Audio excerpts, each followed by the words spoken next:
Okay, I want to unpack this just a minute. You really got to try to take this one in, y'all. Our board of directors looks every month at what our rates are compared to all of our co-op peers and compared to Alabama Power and Gulf Power. You know, you don't know how you're doing unless you compare it with somebody else, right? So we look at this slide every month, and this was the one we looked at the board meeting in August. Now, I knew this annual meeting was coming up, so I said, I'm going to look at what our rates were in 2010 and do a calculation. So across the bottom of this slide is a calculation for what our rates were in 2010. So let's just start with 1,500 kilowatt hours. So you see Wiregrass Electric, if you used 1,500 kilowatt hours, was right at $179.95. Our rate back in 2010, if you used 1,500 kilowatt hours, was $179.91. So you see the average user paid exactly the same to Wiregrass Electric 10 years ago that they paid this year. And you see how that compares. We're slightly above the middle, and that's better than you think. Why? Because remember, we only have 20% commercial load, and the average cooperative has a 40% commercial load. And what that means is our power cost, on average, is almost a half a cent higher than the average co-op that is served by Power South. So we have to overcome a higher power cost in order for our rate to be that low. So in a minute, I'm going to tell you the main reasons we're able to do that. Now, the second thing is, if you're 2,000 kilowatt hours, we were at $226 compared to $231 10 years ago. And that's great. We beat ourselves. But look at your investor-owned utilities for that same amount. See the amounts, that's about $30 a month higher than us. Now, how's that? They got 1.5 million meters, and we only got 25,000. We're doing something right. And then finally, at 3,000 kilowatt hours, your bill would have been $318 this year. 10 years ago, your bill would have been $334. And look at your investor owns down here. That's $75 less than one of them. Again, you got to really soak on that to get the significance of that. Next slide.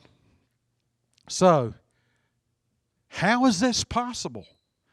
These are just a few of the reasons that I came up with, about a half a dozen reasons that our rates have remained as competitive as they are.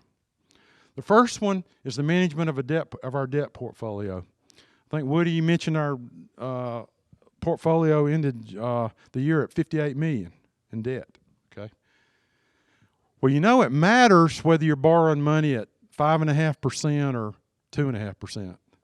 So kudos, Lisa, our CFO, Lisa, manages our debt portfolio. And over the last few years, at strategic times, we've refinanced debt. So several years ago, we refinanced $17 million of debt that was between 5 and 6% with CoBank, which saved our members about $6.2 million over 20 years. And then this year, we're doing the same thing. You know, we borrowed about $10 million at the low point this year at 1.17% interest. You know, borrowed 30-year debt, 33-year debt. And we're paying off our higher interest rate loans. So your finance manager, Miss Lenore, is saving the members about $1.5 million a year in interest expense. She also manages an investment portfolio. There's a lot of cash flowing through here, so she invests in interest-bearing checking account, CDs, commercial paper, and she prepays 2 vendors that have cushion of credit accounts, which is RUS and Power South. So in 2019, she generated $600,000 of investment income, and many years ago, we weren't doing that. We've reduced bad debts to essentially zero. You may find this hard to believe, but a few years ago, our write-offs were upwards toward $400,000 a year, and there's people that couldn't afford to pay their bills. And through the technology, through the smart meters, and Member Service manages a program called Prepay, and now folks that have a hard time managing credit can pay as they go. They pay every day. And as a result, our bad debts have gone from $375,000 to zero. And I literally mean zero or less than zero. I have a slide that would show that, but I probably won't go. But what happens is the amount of money we're collecting on old bad debt more than offsets the new bad debt. So another area, I've talked about how great our accounting and finance departments are, but Jason Thrasher, our VP of Engineering, has been working since he's been here the last few years on improving line loss. Looking back at KRTA, in the early 2000s, our line loss was 9%. Now, what's line loss? Okay, the power's generated hundreds of miles away in a coal plant or a gas plant or whatever, and it goes over the transmission line, then it goes to the substation, and as that wire heats up, and as those transformers heat up, electricity just dissipates. And back in the early 2000s, we lost 9% of what we bought. Well, the engineers know how to fix that. So they're fixing the system, they're sizing the transformers right, they're getting the wire right, they're doing all kind of stuff every year. And last year, line loss was only 5.75%.